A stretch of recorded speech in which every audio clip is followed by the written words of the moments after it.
안녕하세요. 사적인 책 읽기의 떡서입니다. 안녕하세요. 독서하는 자 똑자입니다. 오늘은 먼저 온 미래 제3장과 4장을 함께 읽어보도록 하겠습니다. 먼저 제가 3장을 얘기할 건데요. 3장은 가장 중요한 문제, 4장 평평함과 공평함은 똑사님이 말씀해 주시겠습니다. 여기서 저자인 장강명 작가가 3장의 가장 중요한 문제에서 문제를 제기합니다. 인공지능이 사람보다 바둑을 잘 둔다고 해서 무엇이 문제인가? 자동차가 사람보다 빠르지만 육상에는 여러 달리기 종목이 있지 않나? 달리기 선수들의 수입이나 자부심이 자동차 때문에 타격을 입었는가? 라고 질문을 하고 아래에 답변을 하고 있습니다. 1번, 첫째, 자동차가 등장하기 전에도 사람보다 빨리 달리는 동물이 많이 있었다.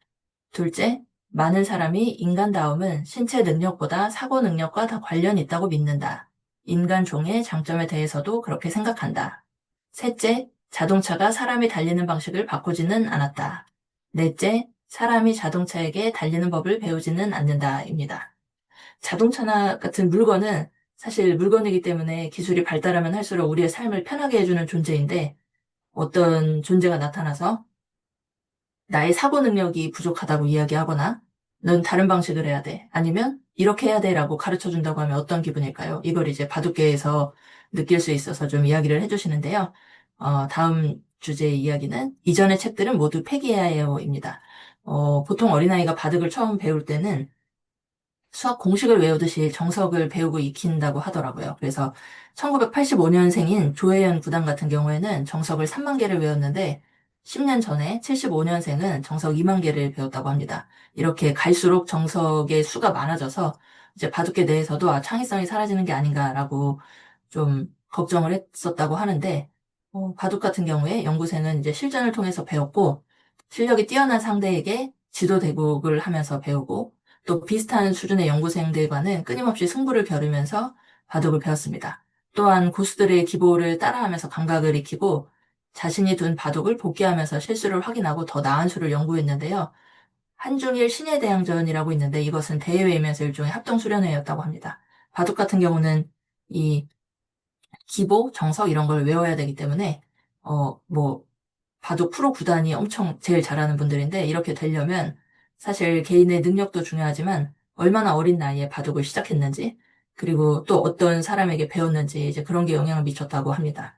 최고수들 같은 경우에는 공동 연구를 통해서 이제 자신의 수준을 향상시켰다고 하는데요. 조은현 구단이 썼던 자서전에서 고바야시 정석이라는 그 정석을 연구한 일화를 소개하고 있는데 중국의 여성 프로 기사인 루이 구단이 조은현 구단한테 질문을 했다고 그래요. 이거는 이렇게 두는 게 어때요? 뭐 그런 질문이었던 것 같은데 조은현 구단이 며칠을 고민을 해도 잘 모르겠어가지고 젊은 기사들과 바둑판과 그림도 없는 상태에서 토론을 지속해가지고 이 고바야시 정석은 맞는 거다. 이제 틈이 없다라는 결론을 내리게 됐고 이 과정에서 뭐 이창훈 구단이 새로운 수를 제시하기도 했다고 합니다. 이렇게 바둑 프로 기사들은 공동 연구를 했는데 이렇게 한 공동 연구의 결론이 늘 옳은 것은 아니었습니다. 어떤 사람은 산으로 가자고 하고 어떤 사람은 바다로 가자고 하듯이 서로 의견이 달랐기 때문에 합의가 되기 좀 어려웠는데요. 이럴 땐 보통 제일 잘하는 사람, 1인자 의견을 따라서 가기도 했지만 사실 그도 답은 모르기 때문에 이게 딱 정답이라고 말할 수는 없는 상태였습니다. 그런데 이제 2018년에 바둑 AI 프로그램이 보급되면서 공동연구에서 토론하는 의미가 없어졌습니다. 이제 인공지능이 없으면 공부를 못하는 수준이라고 오정화 오단이 이야기했는데요. 이렇게 예전에 사람 이제 스승이 있고 제자가 있고 이렇게 도제식으로 이어지던 바둑계에 어떤 게 답인지를 알게 되는 거는 사람끼리의 토론은 의미가 없고 이제 AI 바둑 프로그램한테 물어봐서 답을 듣는 게 더 중요한 시대가 되었습니다. AI가 제시하는 이 수법을 거부하면 순위가 하락했다고 하는데요. 그래서 예전부터 바둑을 배워서 이런 정석을 외우고 하셨던 분들은 AI가 제시하는 수를 받아들이기가 너무 어려워서 순위가 많이 떨어지고 이제 최근에 바둑을 시작해서 AI 프로그램에 거부감이 없는 사람들이 더 유리한 시대가 되었습니다. 바둑 AI 프로그램은 추천수를 제시하고 형세를 판단해서 뭔가 확률로 알려준다고 하는데요. 어떤 돌을 하나 놓았을 때, 이게 뭐 이길 확률이 45%이고 뭐 이런 식으로 확률을 알려준다고 합니다. 여기에서 이제 바둑 해설하시는 분이 약간 자조적으로 했던 얘기가 있는데, 바둑의 중세 시대는 끝났다. 인간의 중세 시대가 있었잖아요. 인간 중심 패러다임에서 그 이후에 뭔가 바뀌었던 것처럼 바둑이 5천 년 동안 인간 중심의 패러다임이었다면 이게 변화했다라고 하면서 바둑을 보는 것도 해설하는 것도 두는 것도 모든 것에 변화가 일어났습니다. 이게 긍지와 관련된 문제인데요. 테드 창이라는 그 작가가 인류 과학의 진화라는 SF 단편을 쓴 내용이 있다고 합니다. 이 내용이 디지털 신경전이 기능을 갖춘 메타인류가 나타났는데요. 이 메타인류는 우리 그냥 보통 인류의 이해력을 초월하는 능력을 가지고 있어서 인간 과학자들은 아예 과학을 포기하거나 아니면 메타인류가 제시한 그 과학 이론에 대해서 해석하는 문헌 해석학 등을 연구하는 걸로 바뀐 이제 소설이 있다고 합니다. 이게 지금 바둑에 접한 것과 비슷한 문제인데요. 알파고 2의 프로 기사들은 알파고가 수법을 지적하고 본인이 알고 있던 바둑 이론을 머리에서 지워야 해서 이 테드 창의 소설보다 훨씬 더 나쁜 상황입니다. 여기 긍지와 관련된 문제에서 이세돌 구단이 이제 인터뷰했던 내용이 나오는데요. 다시 태어나도 바둑을 둘 생각이냐라는 질문을 했을 때 예전에는 다시 바둑을 배울 거고 프로 기사도 꼭 할 것 같다라고 대답을 했는데 이제 최근에 알파고가 나온 이후 시간이 지난 다음에는 바둑이 너무 달라져서 그냥 바둑은 즐기면서 배우고 아마 직업은 다른 쪽으로 할 것 같습니다. 라고 대답을 했다고 합니다. 이렇게 인공지능이 등장하면서 바둑 프로기사들의 긍지를 이렇게 만들었습니다. 인공지능이 생각하는 기계이고 이해 못하는 사람이라고 이 챕터에서 이야기를 하는데 인공지능은 어떤 수가 좋고 나쁨은 알려주지만 왜인지는 설명을 하지 않습니다. 그래서 그 대답을 듣는 인간은 왜인지 모르는데요. 인간 기사들이 인공지능 바둑을 이해하려 했었지만 쉽지 않았습니다. 2017년 5월 28일에 제22회 LG배 조선일보 세계 기양전 개막식이 열렸는데 여기서 기존과는 되게 다른 모습을 볼 수 있었는데요. 본선 출자였던 32명이 그 개막식 행사를 즐기기보다는 스마트폰을 계속 확인하고 있었습니다. 왜냐하면 전날 알파고가 대국했던 50개 기보를 공개했기 때문인데요. 이게 인간 프로기사들이 보기에는 왜 이렇게 뒀는지를 알 수가 없어서 거의 뭐 외계인이 둔 것처럼 느껴지는 정도였다고 합니다. 그래서 인간 기사들이 둔 수는 70, 80%를 이해할 수 있지만 인공지능과 인공지능이 둔 기보는 30%도 이해하기 어렵다고 하는데요. 왜냐하면 기존의 인간들이 둔 바둑은 스토리로 이해할 수 있었고 그걸 복귀할 수 있었지만 인공지능은 인간이 이해하기에는 너무 어렵고 왜 이렇게 뒀는지를 도저히 알 수 없는 수준의 바둑을 둔다고 합니다. 그리고 이래서 나타난 변화들이 있는데요. 일본 바둑계는 전통과 미학을 중시해서 초반에 삼삼수라는 것을 금기했다고 해요. 그런데 AI는 이 삼삼수를 추천하고 오히려 즐겨 사용하기도 했는데요. 이게 일반 프로 기사들이 받아들이기 어려웠겠죠. 그런데 2022년에 이창호 구단이 이 삼삼수를 사용을 했습니다. 인공지능의 권위에 이제 눌렸다고 볼 수도 있는데요. 이렇게 바둑계에 큰 변화가 일어나서 예를 들어 문학에서도 이런 일이 벌어지면 어떨까 하고 저자가 질문하고 있습니다. 예를 들어서 어마어마한 작품을 써낸 인공지능이 안나 카레리나가 오만과 편견보다 4.7% 문학성이 높다고 한다면 문학 번역에서도 A안이 B안보다 4.7%더 감동적이라고 판단한다면 우리는 어떻게 대처할까요? 이런 질문을 던지고 있습니다. 그 다음 챕터는 생각하는 기계에 따라하는 사람인데요. 2025년 자타공인 세계 최강자는 신진서 구단입니다. 신진서 구단은 이전에 그 프로 기사들과 다른 점이 있는데 인공지능을 스승으로 삼았습니다. 그래서 AI를 통해 성장하고 수법들을 이해하고 흡수하려고 많은 노력을 기울였다고 합니다. 그래서 신진서 구단은 AI의 수를 본인의 생각과 계속 비교하는 공부법을 선택했는데요. 인공지능이 왜 이렇게 두는지 이해 못하는 수가 있지만 꾸준히 보고 습득을 해서 우리가 영어 공부를 계속하면 그러니까 자연스럽게 그냥 나오듯이 그런 수준이 되었다고 합니다. 그 다음에 이제 알파고 이후 프로 기사들의 목표는 인공지능처럼 돌아인데요. AI 일치율이 높아진다는 건 그 기사가 강하다는 뜻이고 이길 확률이 높아지고 더 많은 상금을 받을 수 있는 상황이 되었습니다. 그래서 나온 과연 인공지능을 따라두는 것이 옳은 방법인가 혹은 좋은 방법인가라는 질문은 공허해졌습니다. 인간의 바둑을 추구하는 노력은 보기가 좀 어렵고 이제 처음 3, 40수는 AI 포석을 그대로 두는 게 좀 일상화되어서 앞에 초반의 바둑이 엄청 시간이 빨라졌다고 합니다. 이제 여러 프로 기사와 이 장강명 작가가 인터뷰를 하면서 인간의 바둑 혹은 바둑의 예술성에 대해서 물으면 많은 기사들이 그런 고민을 할 겨를이 없었다. 먼저 살아남아야 했다라고 고백했는데요.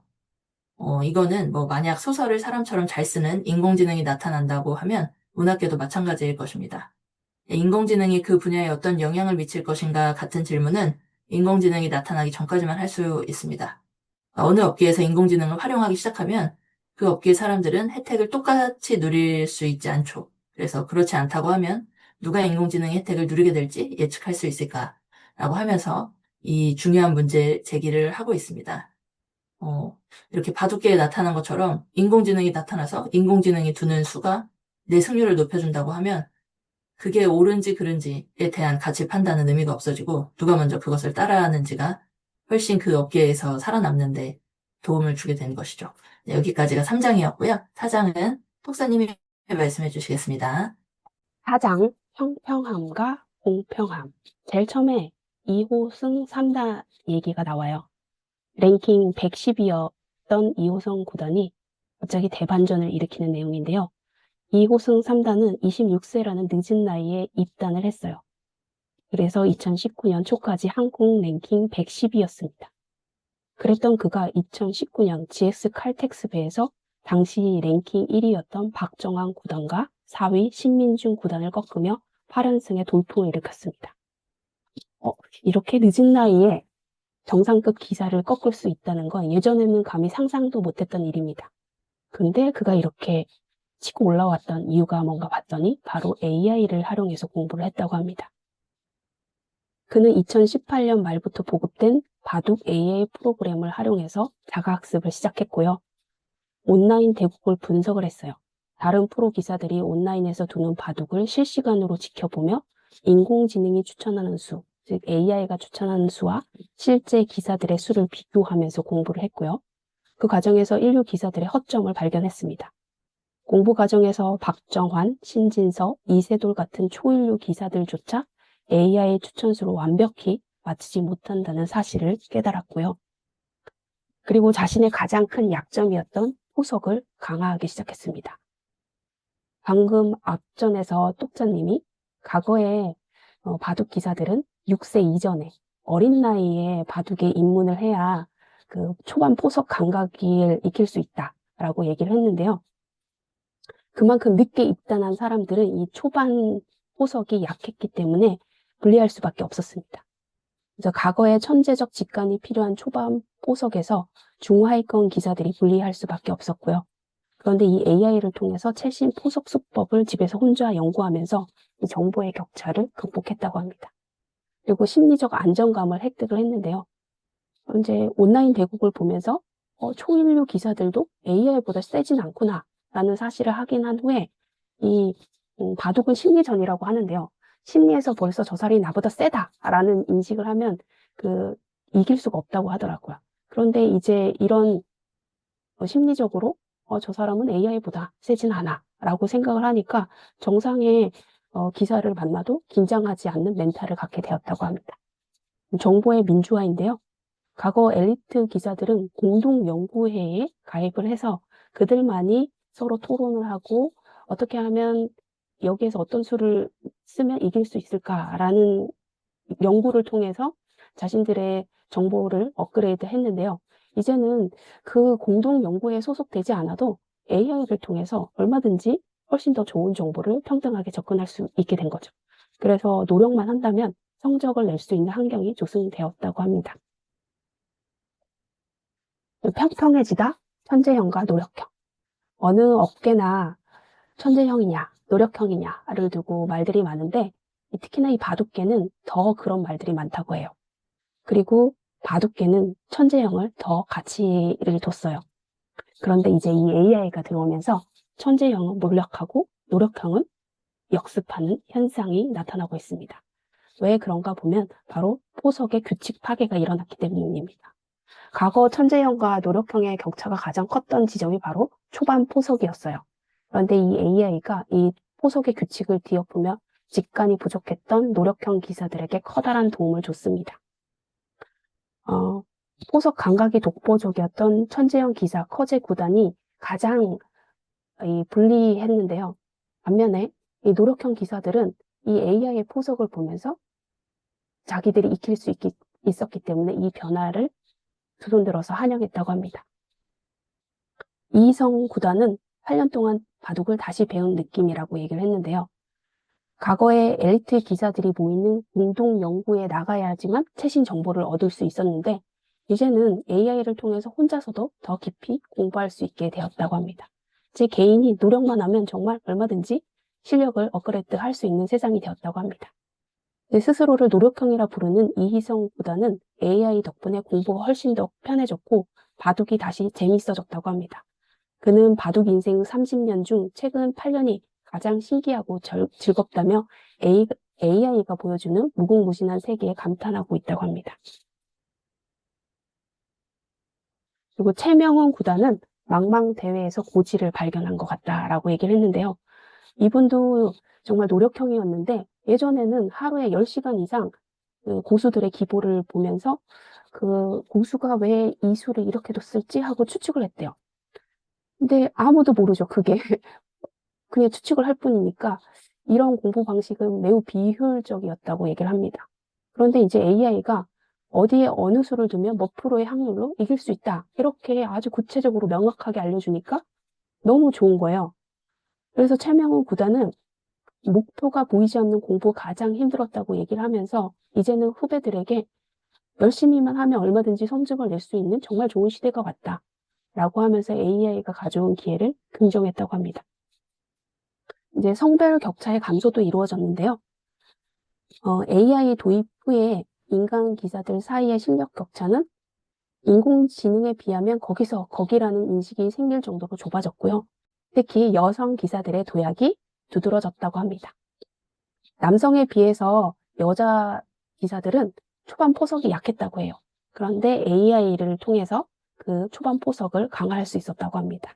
한국 여성 최강자 최정 구단은 감각이 좋지 않아서 초반이 약점이었는데 AI로 확인하고 외우면서 약점이 보완되어 성적이 많이 올랐다고 합니다. 공평해지다. 기득권과 주변부 이야기인데요. 1. 기득권의 붕괴와 지식의 민주화입니다. 기득권의 이점이 상실됐어요. 과거 포석 감각이 뛰어나거나 엘리트 공동 연구에 참여하여 정보를 독점했던 기득권 기사들은 인공지능의 등장으로 그들만의 이점을 잃었습니다. 주변부의 부상인데요. 입단이 늦거나 초일류 연구 모임에 끼지 못했던 성실한 기사들은 이제는 누구나 접근 가능한 AI를 통해서 실력을 비약적으로 높였어요. 민주화의 실현인데요. 이제는 특정 지역이나 전문가가 독점하던 정보에 누구나 쉽게 접근하게 된 현상을 바둑계 인사들은 정보 활용의 민주화 혹은 지식의 민주화라고 부릅니다. 조한성 구단의 통찰입니다. 조한성 구단은 재능이 부족하거나 감각이 뛰어나지 못해도 성적을 내는 것이 가능한 시대가 되었다며 AI가 실력 격차를 평평하게 만들었다고 긍정했습니다. 인공지능 옹호 집단의 탄생입니다. 업계 내 일부 집단은 인공지능을 자신의 잠재력을 실현해주는 은혜로운 도구라고 여기며 변화를 적극적으로 환영하고 있습니다. 또 거부의 불가능성인데요. 일단 인공지능이 도입되어 누군가에게 이익을 주기 시작하면 업계 전체가 한 목소리로 인공지능을 거부하는 일은 발생하기 어렵습니다. 바둑계에서 우리가 봤고요. 앞으로 바둑계뿐만 아니라 인공지능이 도입되는 모든 분야가 이렇게 될 거라고 얘기를 합니다. 그러면 이제 새로운 갈등 구도가 생깁니다. 인간 대 인간의 갈등인데요. 인공지능을 활용한 전문가 대 활용하지 않는 9세대 전문가로 이제 갈등이 새롭게 재편된다는 겁니다. 문학계도 그렇게 될 거고요. 이 AI를 활용해서 소설을 쓰는 작가들이 반드시 나타날 겁니다. 지금도 물론 그럴 거고요. 그러면 모든 문학계에서 한 목소리로 AI를 도입해서 쓰는 걸 반대할 수 있을까요? 없다라는 겁니다. 이게 문학계든 바둑계든 어느 분야가 됐든 마찬가지일 거라고 얘기를 하고 있고요. 제비가 서울에서 사라진 까닭입니다. 선택이 아닌 생존의 문제라고 얘기를 하는데요. 이제 AI를 이용할 것인가 라는 질문은 개인에게 선택권이 있다라는 걸 전제로 하는데 실제로 우리가 스마트 보급처럼 거부할 수 없는 환경적 필연이 될 거라고 얘기를 합니다. 불가피한 도구라는 얘기인데요. 수준급 AI가 시장에 등장하는 순간 인간 작가는 그것을 써야만 살아남을 수 있는 환경에 놓일 거라는 겁니다. 문학계뿐만 아니라 모든 분야가 그렇다는 거죠. 우리 지금 주변에 스마트폰 안 쓰는 사람 없잖아요. 쓸 수밖에 없는 환경에 놓인 거고요. 앞으로 모든 분야가 이렇게 될 거라는 겁니다.